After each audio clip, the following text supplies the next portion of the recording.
the next frontier. I don't have to tell you that, you know that. Hello, everyone. This is Dr. Femi Ishola, the founder, chairman, and chief executive officer of Phemotron Systems. I welcome you to this episode of Project D.A.W.N podcast series. Today, we have an exciting, magnanimous, gigantimous guest, Dr. George Fraser. We are very honored to have you today, Dr. George Fraser. Please tell our viewers who you are. I'm Dr. George Fraser from Cleveland, Ohio, by way of Brooklyn, New York. I'm the CEO and founder of FraserNet Incorporated. I speak and write books on effective networking, the power of the human connection, and economic development. I help people turn acquaintances into friends and contacts into contracts. That's what I do. And I've been doing it for a half a century. I'm 81 years old, so I am an elder, and I have a body of work and have been given significant awards and recognition in the country. I'm not bragging, I'm just saying I'm one of the few Americans that have 2 Presidential Lifetime Achievement Awards, one from Obama and one from Joseph Biden. I've been inducted into the Minority Business Hall of Fame and Museum. And, I just do me. I'm a free thinker. Some call me a visionary. I don't see myself as that. I just think differently. And I tend to look forward and not backwards. It's 54 countries, singularly with their own governments and own leadership, and all of the continents that have really expanded globally, create tremendous wealth, are one. To include India, acts as one. Yes. To include China, acts as one. If they wanted to cut it up into countries, they would have probably more countries in the size of, or as many countries as Africa has. But we know that it is through unity, it is through working together that we make the impossible possible. So that's the next frontier, and why I was smitten by your idea of increasing satellite coverage of this, the largest continent on the world and soon to be the largest population in the world. Right. At the rate of birth going on in Nigeria alone, it's going to be enormous population and certainly land mass. So the next big thing, 2 big things for Africa, right, is unity, uniting, and developing a political system that acts as one, as we see in China, second only in economics to the United States, and as we see in India. So Africa is the new frontier. That will happen. It may take another 2 to 3 generations for it to happen. But once it happens, because God has blessed the continent with some of the most valuable resources under their feet in the entire world, the issue is that our African brothers and sisters cannot get it out of the ground, cannot transport it to the open waters where it travels across the world. So roads and infrastructure needs to be built, and that's what China is doing. China is a major investor in Africa. So there's tremendous potential, probably the greatest potential of any continent on Earth, and the rest is up to them. And so I'm excited. I'm 81 years old, and I won't live to see what we're talking about, because I'm not going to live to be 120. But to continue to talk about it is extraordinarily important. And the reason I love what you're doing is one of the things that will help unite Africa is your strategy of increasing satellite coverage, which Collaboration. increases access Right. to social media and applications like AI. AI is the next big conversation in the world, quite frankly, and it will bring these tools to the villages. Really, that you'll get that right. So that's a beautiful thing, and that will contribute significantly to uniting Africa around technology and information and satellite coverage. I think you only have, what, 68 satellites above the continent. There are 10,000 satellites up there.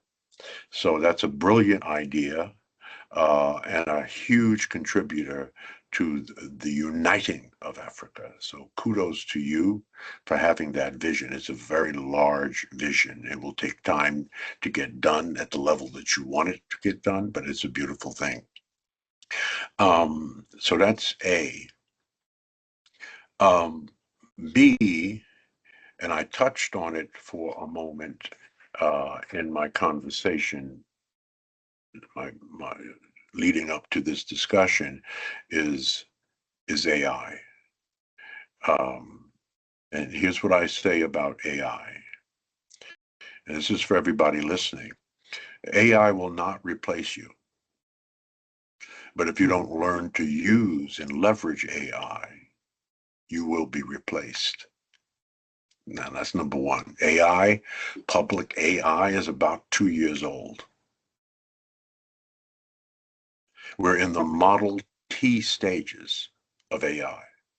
Henry Ford built 5 Model Ts over a 20-year period, and he could not envision a Ferrari, a Bugatti, and the cars that we have today. I say all that to say this: we cannot envision what AI will look like 5 years from now, 10 years from now, 20 years from now. What will it look like? And so unless we learn it and make it available to everyone in the world, Africa being, I think, number one on the list, we will not get where we want to get. It has already had a significant impact on 5 industries right here in America. And we're probably the biggest consumers of AI and the creators of AI. But in just the 2 short years, it has had a significant impact on the retail business. It has had a significant impact on transportation because they're going to be self-driving vehicles. They aren't coming, right? They're already here. And so truck drivers and delivery drivers and taxi services are all being automated, right? So it's had a huge impact on transportation. It's had a real impact on real estate in America. And there is no wealthy person on earth that does not have real estate a part of his or her portfolio. So there will be virtual tours of real estate, AI valuations and blockchain transactions of real estate. They're going to be eliminating the middleman. And they're going to be eliminating real estate agencies. So I'm saying these are industries right now, just 2 years old, that have had a profound impact by AI. Legal services in America are being significantly impacted. AI can draft contracts, review documents, analyze case law faster than any lawyer. So I'm saying these are just the initial industries, and it's had a significant impact on manufacturing right here in America. 3D printing, AI-driven automation are making traditional factories obsolete. I don't know if you've heard, but 4 million people have been laid off. They have been replaced by AI agents. So this is a huge conversation. It's the future. It will be the future of Africa. You are facilitating that future with your satellite strategy. So it's extremely, extremely important. just recently, actually yesterday, there was a publication that's been around in America for about 40 years called the Black Meetings and Tourism Magazine, and they are responsible for many of the great conferences that are put on around the world, and travel, and encouraging Black folks to travel to the right places like Africa and so forth. But annually, they name the legendary treasures of America. And just yesterday, this came out. I'm just going to show you this, and you won't be able to see it. But on here, this is the legendary treasures of America. They select 250 out of the 34 million in America, and I happen to be one of them. And I'm very grateful for that very, very, very high honor. But it comes not for a thing that I did, it's for a body of work. And I've committed my life to the upward mobility of Black people throughout the diaspora. So I've traveled the world. I've been to the continent 31 times. And so yes, I am Black, in case you were not entirely sure, those who are watching. That's the beauty of our culture and race. We come in all shapes, sizes, skin tones, and hair textures. Lots of options out there, brothers and sisters. No need to stray. We're all that and a bag of chips. We are God's first people. Don't get it twisted. God made us first. Wonderful, Us, wonderful. right? The first human remains, humans as we know them, Homo sapiens as we know them. The bones of the first humans were found in Ethiopia near the Olduvai Gorge, 300,000 years ago. And by the way, I've been to Ethiopia. If you're born in Ethiopia, you're certainly Black. All right. Not only are they beautiful people, but they're very dark. So the question that we have is, why did God make Black people first? And he had a very specific reason, and it's biological. And I don't know if our sisters know this, but Black women are the only females species on Earth that can give birth to any color human being on Earth. Only Black people can do that.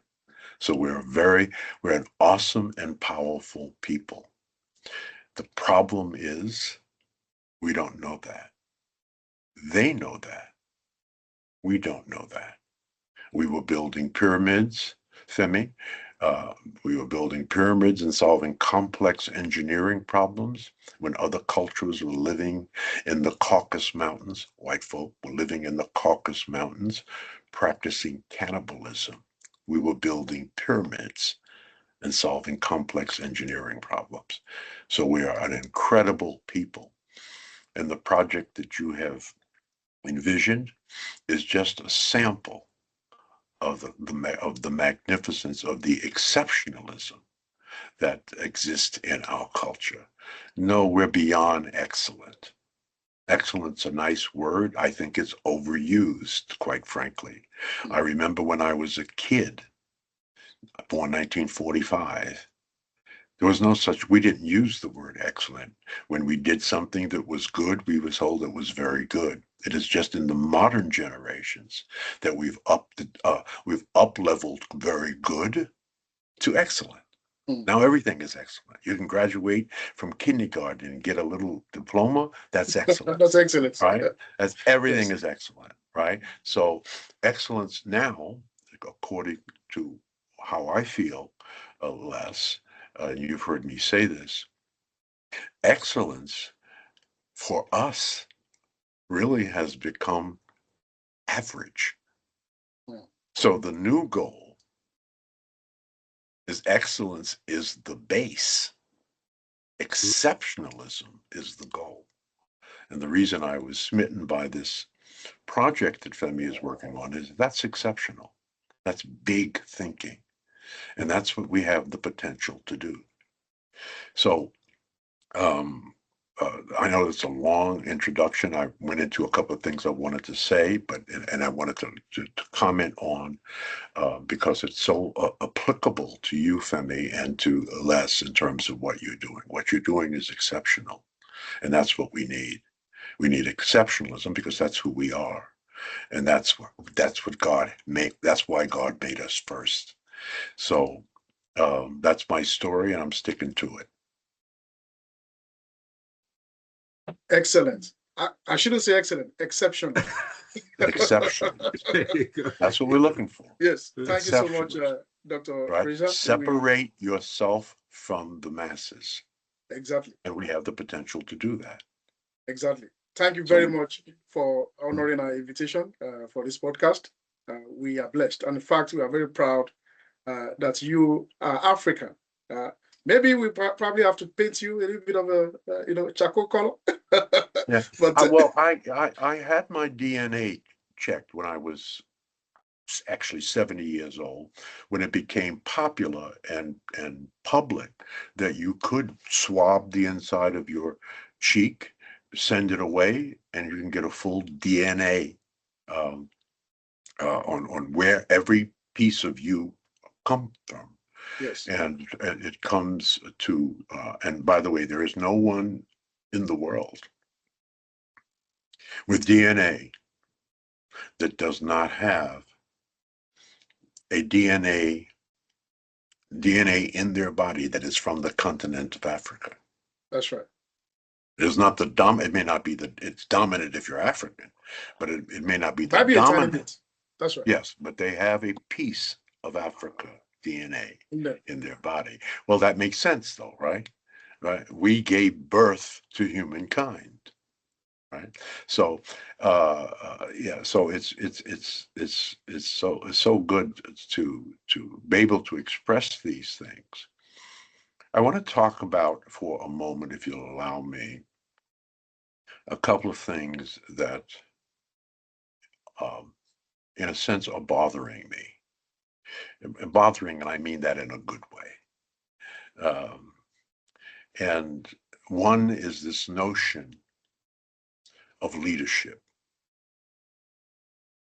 And if you look at the pyramid, you look at the human pyramid, leadership is a top-down process according to the pyramid. The leader is here, and then everyone else in boxes build to the pyramid in terms of their position or whatever they're doing, and ultimately they work their way to the top.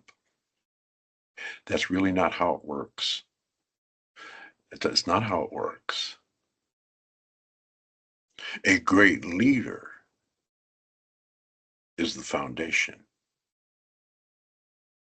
A great leader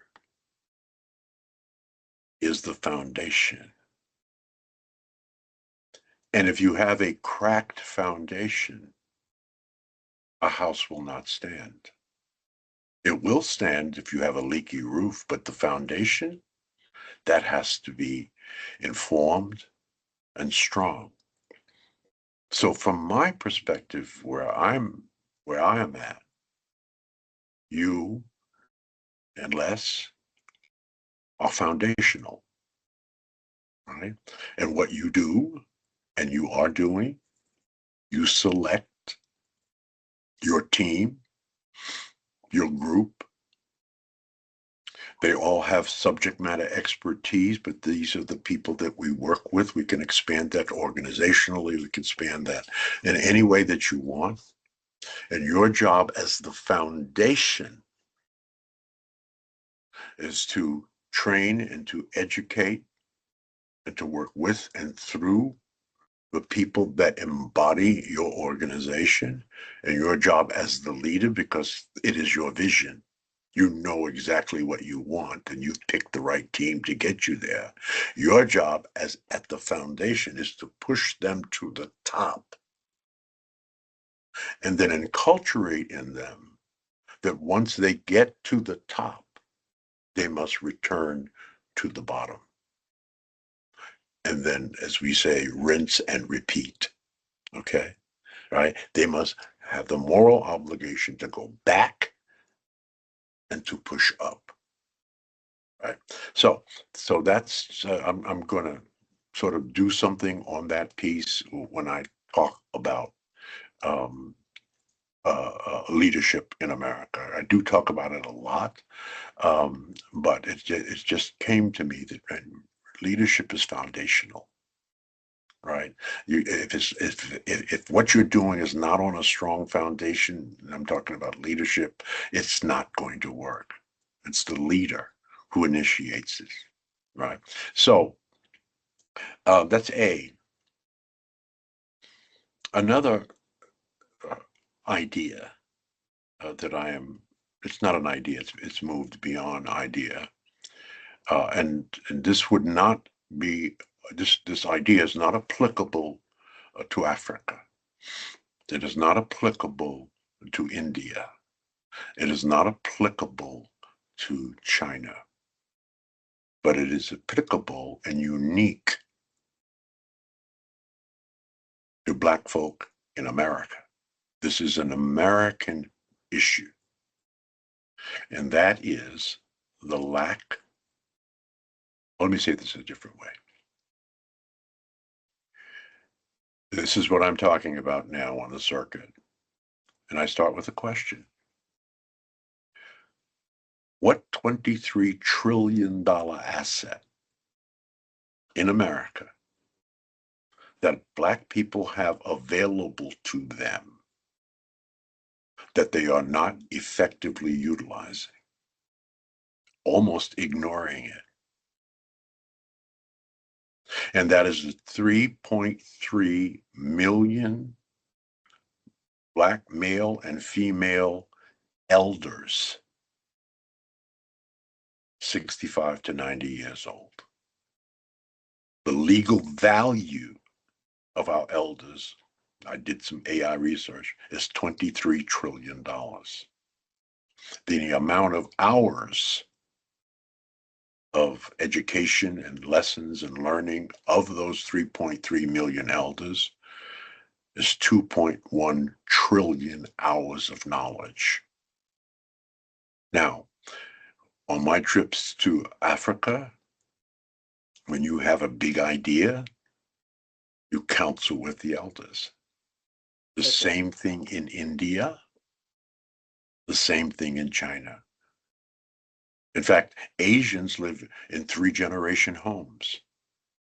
They're the grandparents, the parents, and the grandchildren. And the grandparents raise the children. That makes a lot of sense. So eldership, wisdom, and the effective utilization of wisdom and the intellectual knowledge that comes with that is extremely important. We do not honor that in America. In fact, we ignore it. Because we in America, if you look at social media, everything is focused on youth. So there are many benefits to enculturating over time the power and importance of eldership and the effective utilization of eldership. And there need to be more programs and initiatives to make sure that that happens, as this is a huge body of knowledge. The topic that I'm known for, but it's sort of related, is effective networking, which is in fact what you are, Femi, trying to do, or in fact are doing when it comes to building your vision. But you cannot do it by yourself. There is no success that you can attain, sustain, or maintain on your own by yourself in a vacuum. You were not designed this way. None of us were designed this way. We are a communal species. All humanity, we are communal. There's a passage in the Bible, John 5:30. It is a direct quote from Jesus Christ. There are 800,000 words in the Bible. only 1,200 words, Femi, are direct quotes from Jesus Christ. And Jesus said in John 5:30, I of my own self can do nothing. Now, this was Jesus, the Son of God, and he couldn't get it done on his own by himself in a vacuum. What did he need? 12 disciples, right? One turned on him, Judas. So I say all that to say you are the average of the 5 people you spend the most time with. Introduce me to your 5 closest friends, and that will tell me who you are. Because as they know, You are the average of the closest 5 people to you. Wow. Powerful.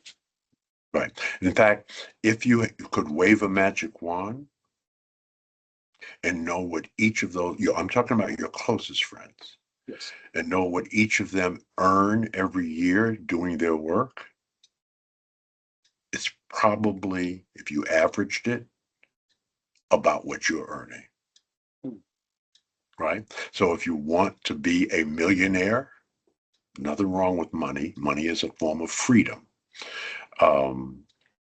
If you want to be a millionaire, you have to hang out. Your closest friends have to be at the category in which you want to be, because we motivate each other, right? So the fastest way to change yourself, this is simple. I'm making it very simple, is to hang out with people who are where you already want to be. That's the fastest way to change yourself. What am I saying? I'm saying don't spend major time with minor people. People going nowhere want you to go nowhere with them. People doing nothing want you to do nothing with them. If you want to change your life, change your relationships. If you are not where you want to be in life, it's because you don't have the right people in your life, right? You don't really build a business. You may start, envision the business as you have done, but you build your people, and your people build your business. You cannot do it by yourself.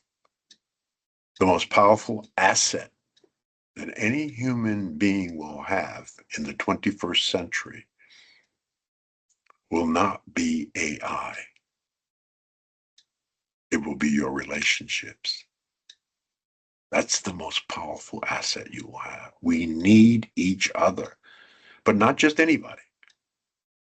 You have the opportunity to pick and choose.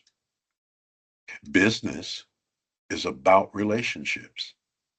Without relationships, you have no business. Yes, absolutely. This is why you want to stay away from still people. STILL. Still complaining, still broke, still hating, and still nowhere. Stay away from those people. Your relationships are critically important. Friends, relationships are critically important. Why? Because it's God's way of apologizing for your relatives. You see, you can pick your friends and relationships. You cannot pick your relatives. Families, yeah. All right? So as I was saying, business, and we're all in some form of business, is about relationships. Without relationships, you have no business. Without relationships, you have no business being in business. In fact, the business you're really in is the business of building relationships. That's the number one business you're in, but the right relationships. And so what's right for you may be a different right for me, right? Because you are a unique human being. Let me say that another way to emphasize, Femi, and less how unique you are. I said this at a conference last week. And I started out by saying, all of you, there was about 1,000 people, all of you are fortunate to be able to die. And then I paused. Now they're leaning in. Why is that? I answer my own questions. Because it means that you overcame trillions to one odds. Trillions to one odds to be born. Millions of sperm cells. Only one is strong enough to break away from the pack, fertilize your mother's egg, and you were born. You know what the actual mathematical odds are? The human species, by the way, is 300,000 years old, humans as we know them. And if you think about it, let's say you're 50 years old. Let's say you're 50 years old, Femi, or less. I'm not that old, Dr. Fraser. All right, all right. But this is for simple math. If the human species, I'm sure I'm the youngest in the room here. If the human species is 300,000 years old and you're 50 years old, it means that it took 299,950 years for you to be born, right? 400 trillion to one. And when you're born, what happens? God gives you time. Now, you don't know how much time you have, and you don't want to know, but it's a limited amount of time. It's like I blink my eyes and I'm 81 years old. I do a talk on the 7 currencies of life, and you know what the number 1 currency is? Time. You know what the last currency is? The 7th important currency? Money.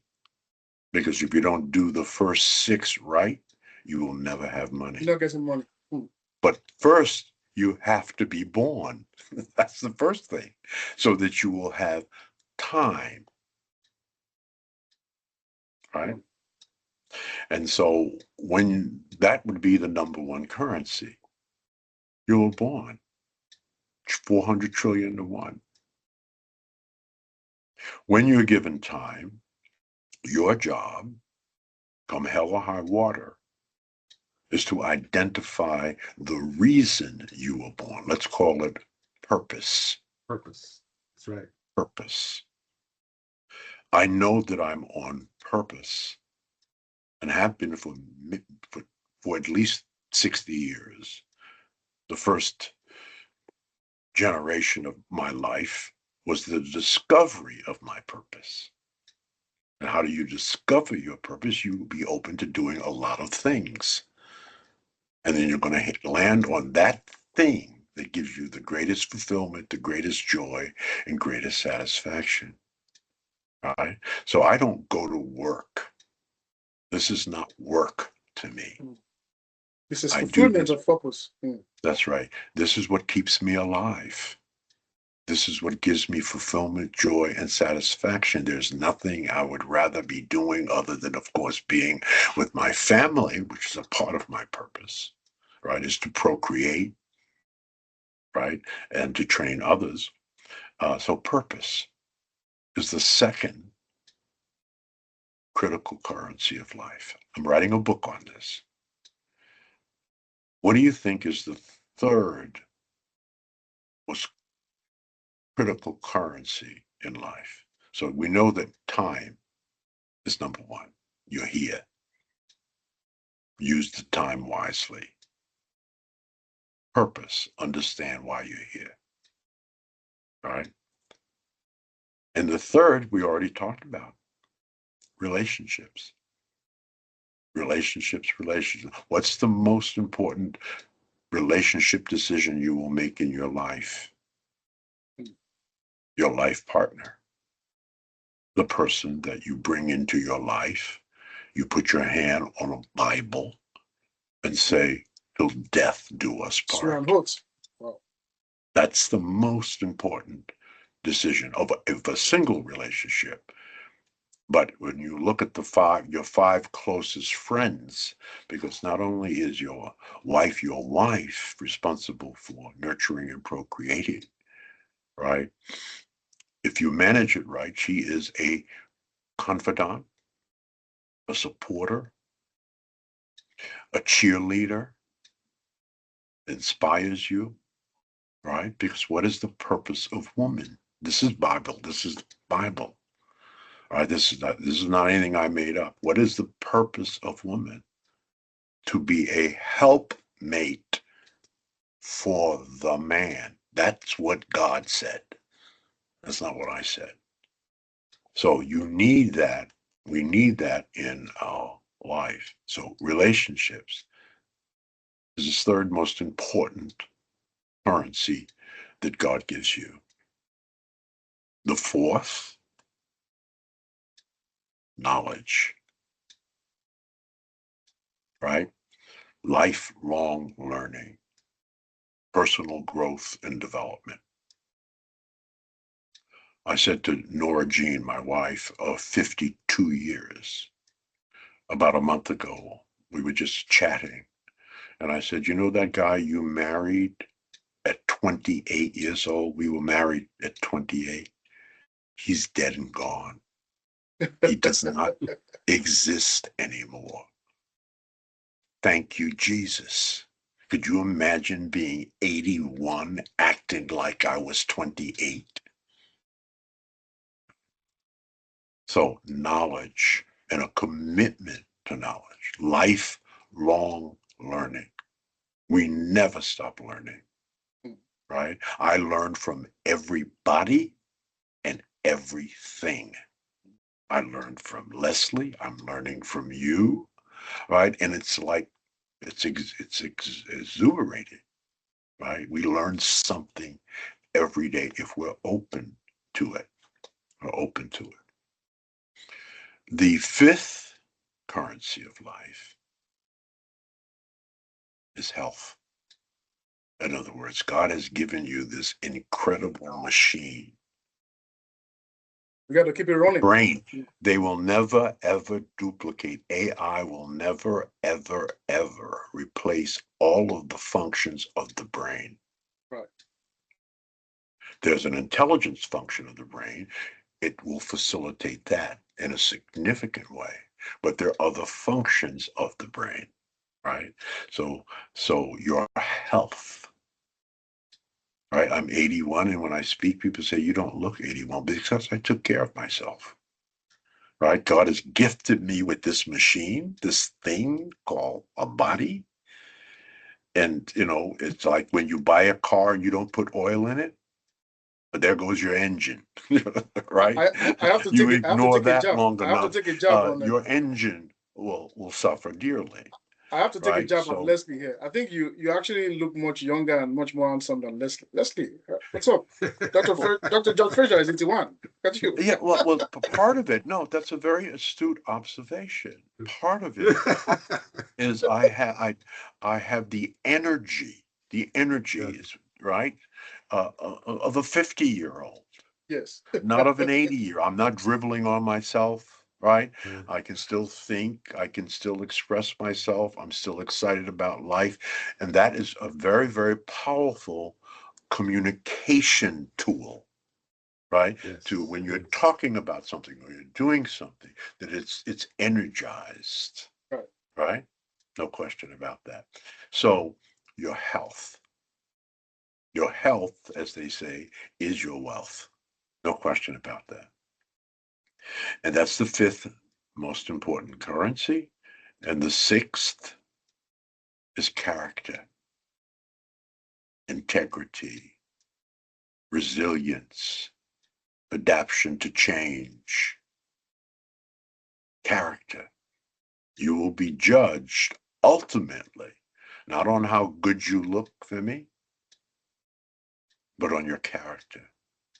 Do you say what you're going to do and do what you said?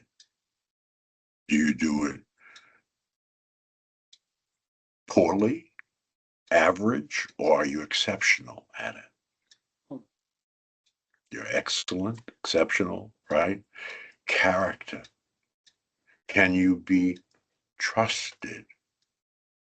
Let me say that a different way, and I say this all the time.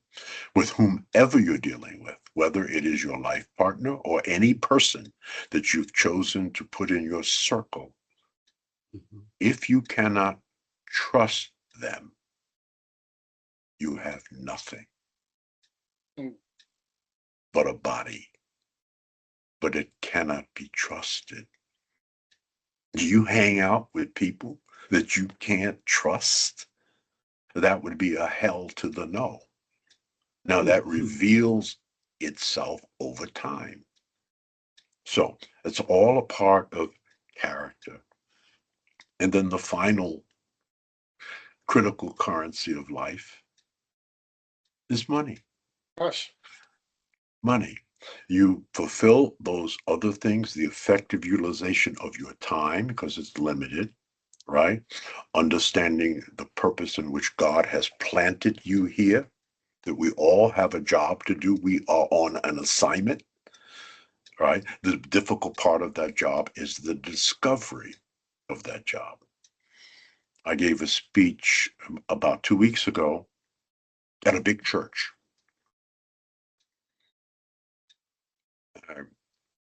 In Youngstown, Ohio. A very, very well-known pastor. And I said, Pastor, I want you to hear what I'm about to say. And then your assignment, I said it with love, is to give 3 sermons on what I'm going to tell you. So it got real quiet. And here is the quote.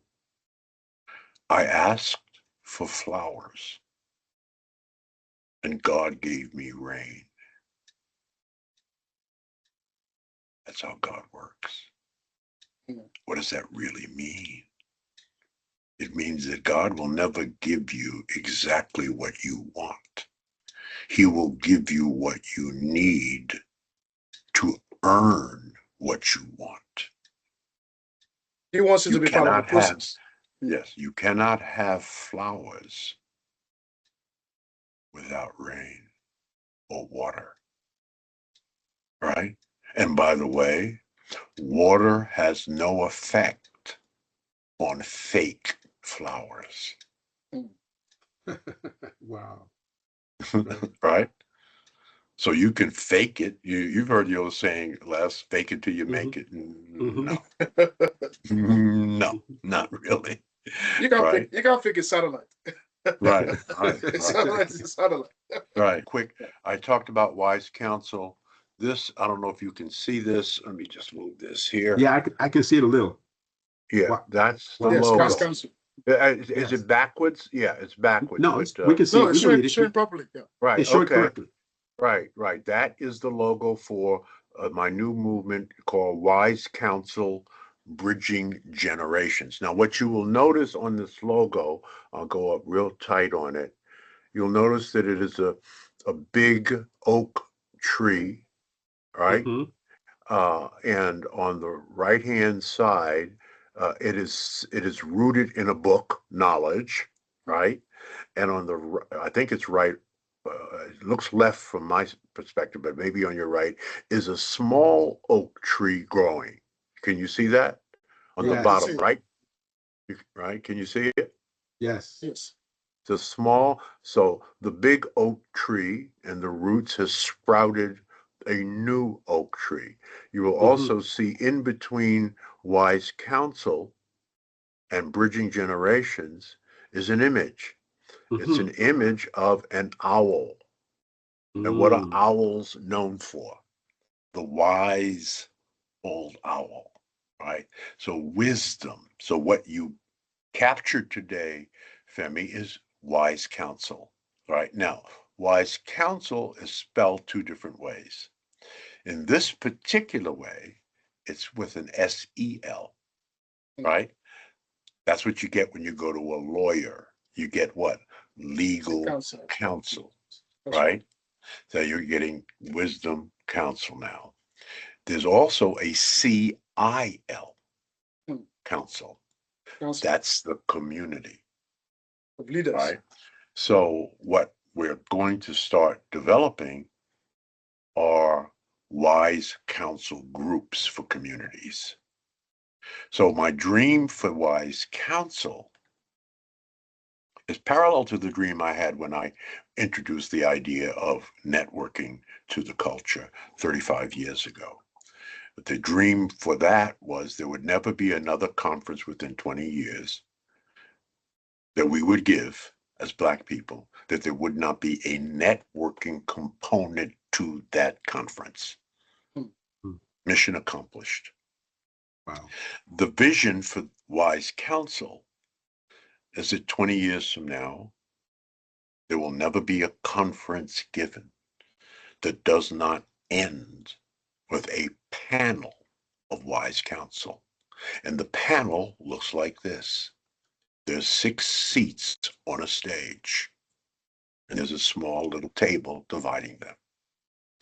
On the right-hand side are 3 elders, 65 or older, 2 men and a woman on one side.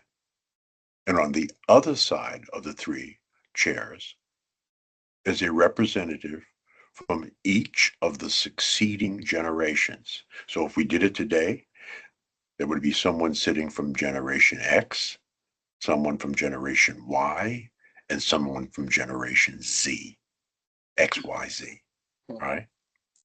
And there would be discussion and questions and wise counsel. Mhm. Now, why must it be on the stage? So that people can see the benefit Mhm. of wise Mhm. counsel, right? And eventually make it a tradition that we tap into the wisdom in our culture, which is an underutilized asset. That's my story. Powerful, powerful. Speaking of mentorship, wise counsel, and your role in the African American community, you are a leader, very noticeable leader, a thought leader, and you are a very well respected mentor to many, including myself. Thank you very much, for your time and sharing your wise counsel with us. Let's talk about the history of Africans, because what we're doing now is addressing some of the fundamental problems, okay, with Africans. Can you briefly walk us through the history of Africans dating back to the past few generations? Where we find ourselves today, Africans are scattered all over the globe, okay? Well, we have a handful in America now called African Americans. Please walk us through briefly the history, what the problem has been, and what we need to do to achieve the true emancipation that we have Yes. always prayed for. Well, I mentioned at the top of the show, Africa is one of the most potentially powerful continents on Earth. It not only in terms of population, but in terms of natural resources that lay under their feet. The challenge has been, yes, they went through colonialism, no question about it, and that has had a significant impact on dividing and conquering Africa. When the Germans met and split up the continent of Africa. In fact, there's only one country in Africa that has never been conquered Ethiopia, and never been yes. colonized, Ethiopia, Right. right? The birth of humankind. So it has that to say. This is where humanity started. Humanity, and you cannot take that away from us. It's very powerful, and God had a reason for that. The Creator had a reason for that. So the next big thing, and there's lots of conversation about this now, and there is some incredible modeling going on with what's going on in Burkina Faso, that Africa, because you can't have 54 governments and political strategies and have unity, right? It's just almost impossible. Mm. No other continent almost the size of Africa has that, from India to China. Right. One, right? One. So that's the next big challenge for Africa, is uniting. And there are all kinds of initiatives. There's lots of conversation going on.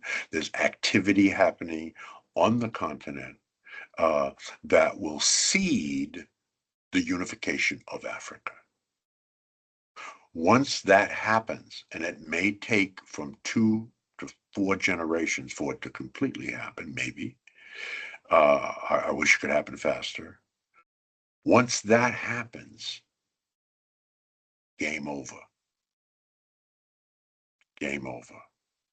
Once Black people unite on the continent in Africa, that will see the unification of Black people uniting throughout the diaspora, because they're Africans everywhere, and they're brilliant.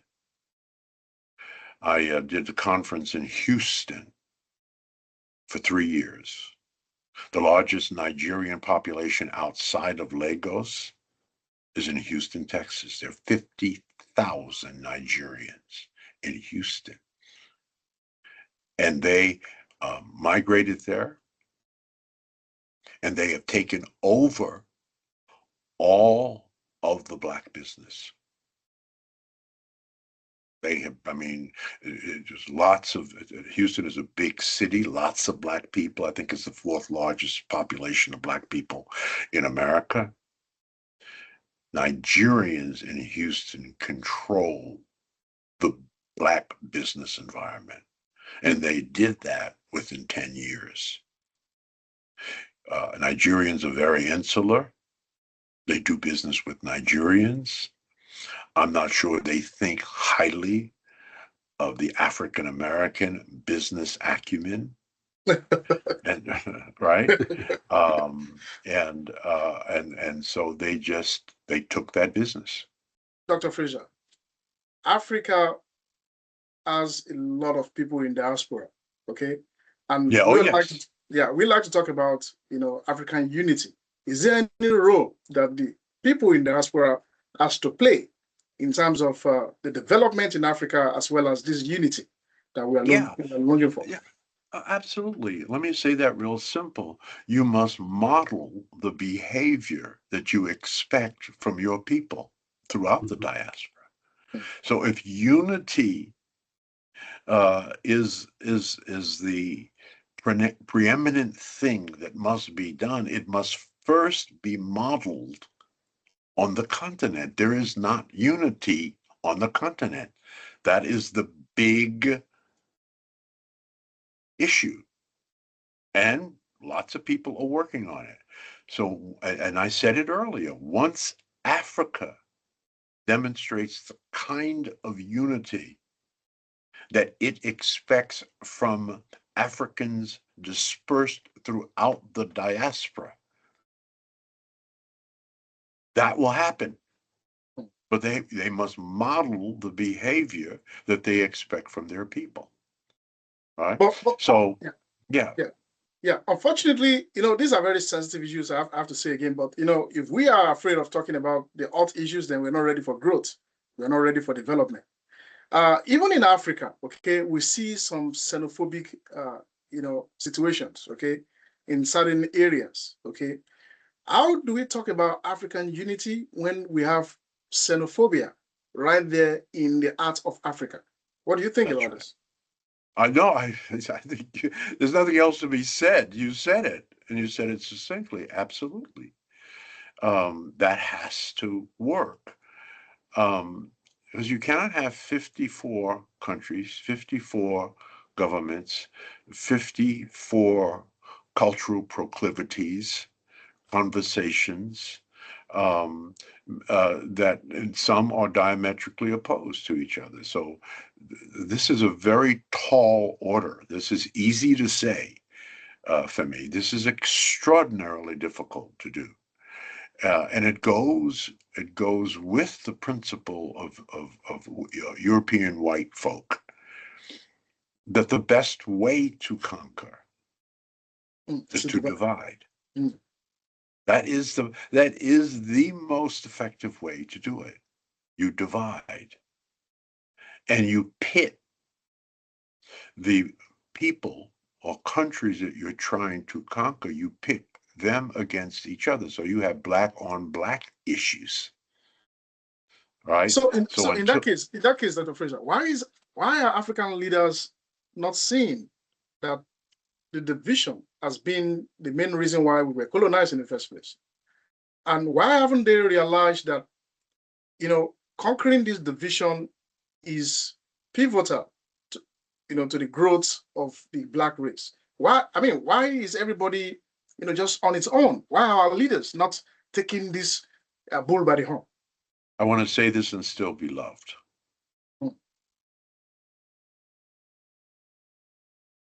It's humanistically selfish.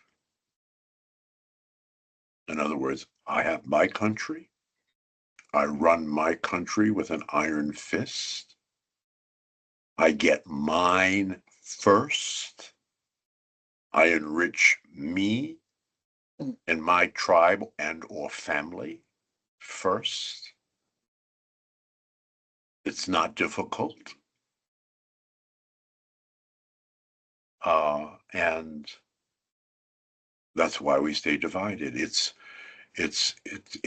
moral corruption and financial corruption.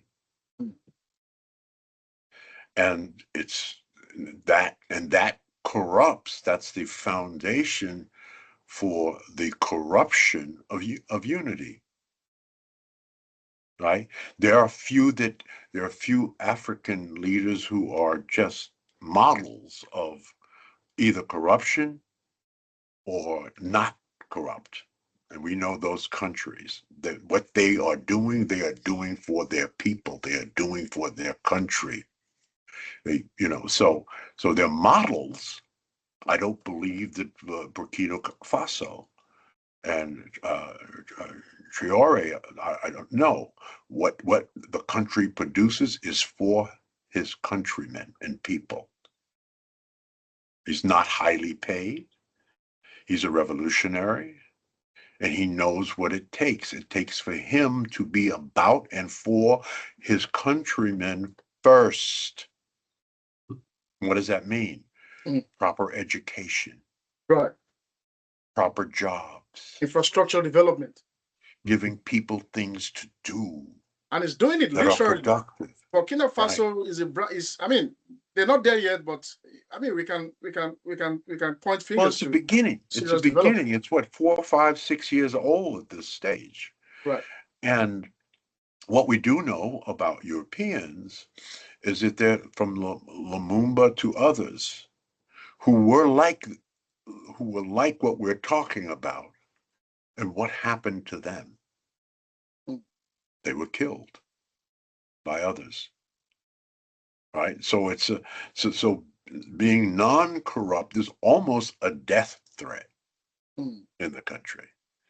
Because if you are of a righteous mind and doing the right things, you become a threat. You threaten, divide, and conquer. Right? And that's why, if something doesn't happen, you're going to probably have close to as many Asian citizens and people in Africa as you have Africans. Right? Because they're building infrastructure. That's what they're focused on. They're building roads so they can get the stuff out of the ground and get it to the coasts. They're building bridges. I give you an example. Now in the villages, you see almost the same level of infrastructural development as you have in the cities. That's Go right. to the farthest places in Japan. That's right. I say this because I've lived in Japan for many years. Even in the villages, you find bridges, you find constant electricity, you find hospitals, you have the emergency services, they are always there, the police, I mean, everything is functional. Right. Why Right. is So why are African leaders blindsided to all of this? right. To build a continent, to build a country, you must have some exceptional infrastructure. Basic stuff like roads and bridges, just basic stuff, infrastructure, Yes. dependable electricity, dependable gas, all of those things. That's infrastructure. That's a massive trillions of dollars of investment, right? So, and then you have to know how to do it. Mm. China graduates 300,000 engineers every year Wow. in American universities. Wow. In American universities, not even in China. Right. In American universities. I Wow. gave a speech at UCLA. This was 2 years ago. And I'm walking the campus with the dean of UCLA. And all I see are Asians. And I asked them, Yeah. are there any black people go? He said, oh yeah. He said, but we have, in fact, they now have an embargo on Asians at UCLA Yeah. because they're way beyond their percentage of population.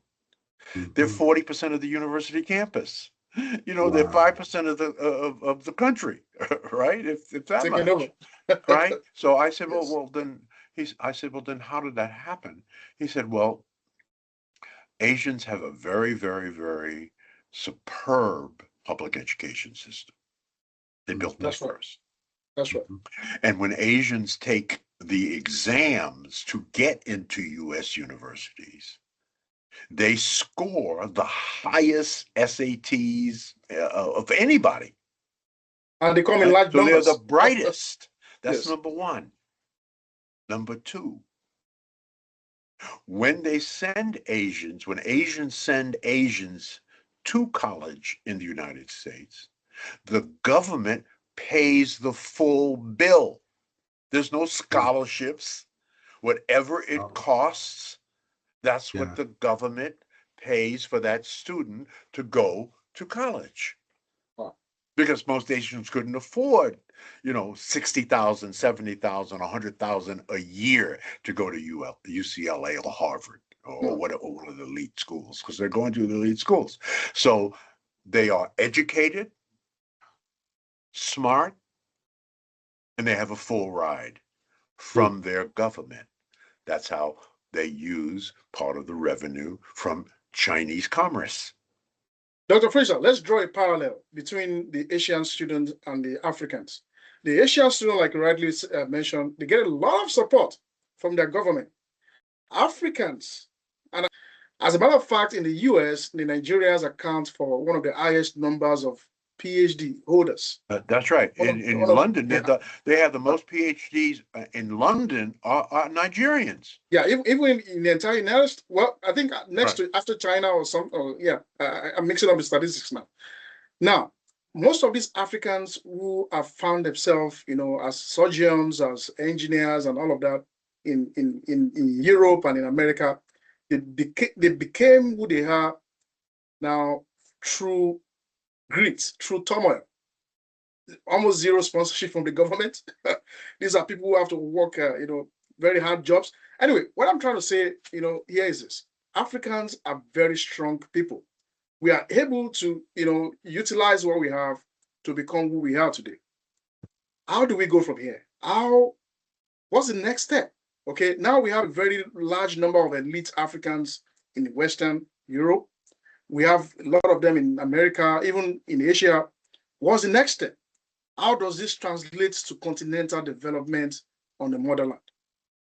Well, what the continent has to do is attract more of us to come there.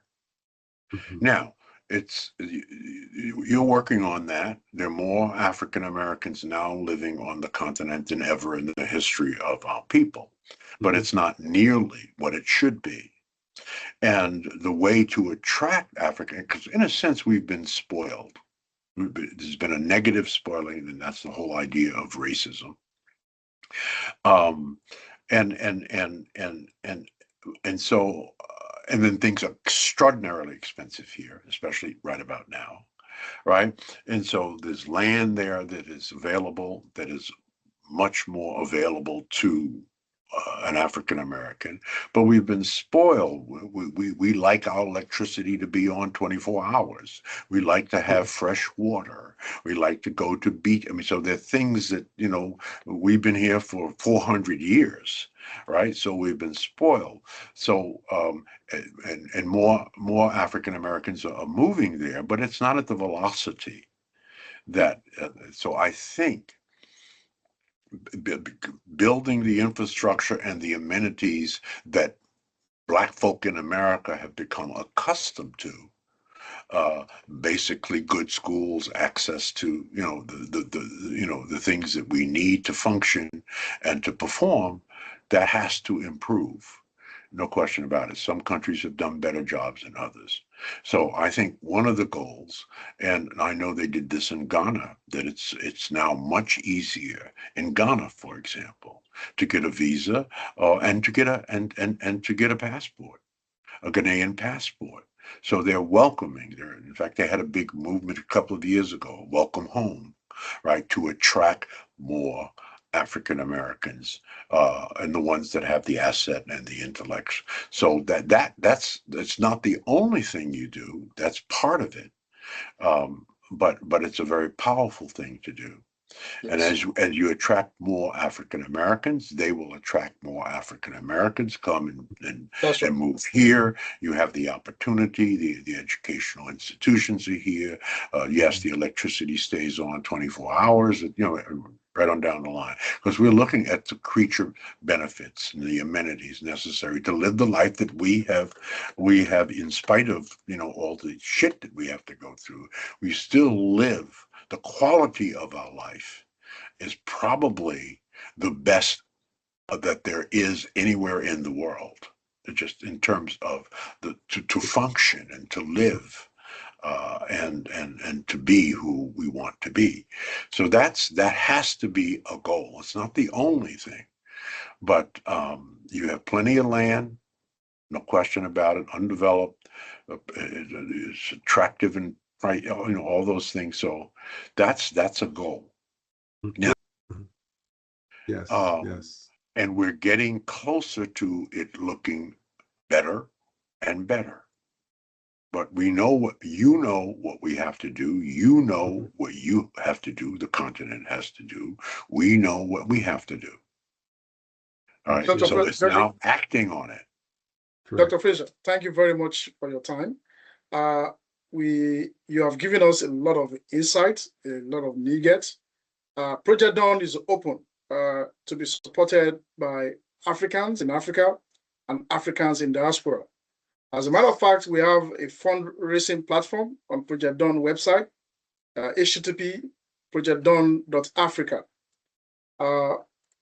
Any African in diaspora who is willing to support Project D.A.W.N capacity building, empowering African youths to be able to design and build satellites on African soil. We invite you to go there, donate your $10, donate your $50, donate your $1,000 to support the development of space in Africa. Dr. George Fraser, what words of advice do you have for these Africans in diaspora who are looking to support Project D.A.W.N on this journey?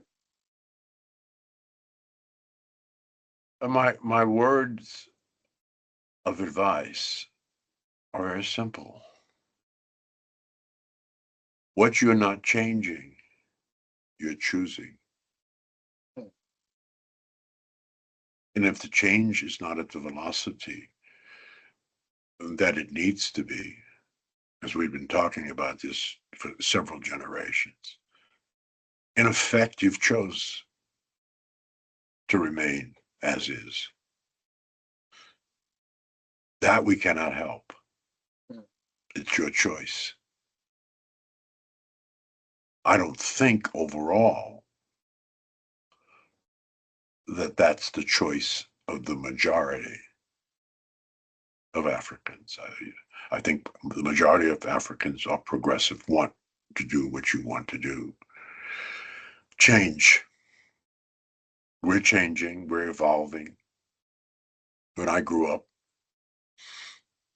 1945 born, the goal that our parents, there's 11 of us, 8 boys and 3 girls, was get a good education and get a good job. No one was talking about business ownership black business ownership in 1945. I lived in a all-black neighborhood in Brooklyn,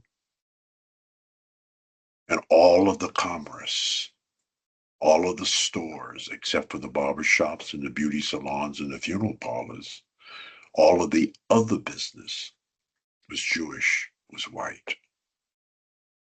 Now, we're not preaching that gospel anymore in America. Get a good education and get a good job. We're preaching the gospel of get your own, build your own house, right? So we had to change, and we are changing. We have more black-owned business, 3.2 million black-owned businesses in America than we've ever had in the history of black people in America. 3.2 million. I think when I was a kid, there might have been 100,000 in the United States. Now it's 3.2 million. That's the upside. The downside is that only 191,000 of the businesses we own in America employ anybody. That means that 3.1 million of our businesses are sole proprietorships, right? We don't employ anyone. But what it is a shift in our thinking. We're changing, we're choosing something else. And that is with our creativity and the gifts that God has given us, we're choosing to do it ourselves and to do it our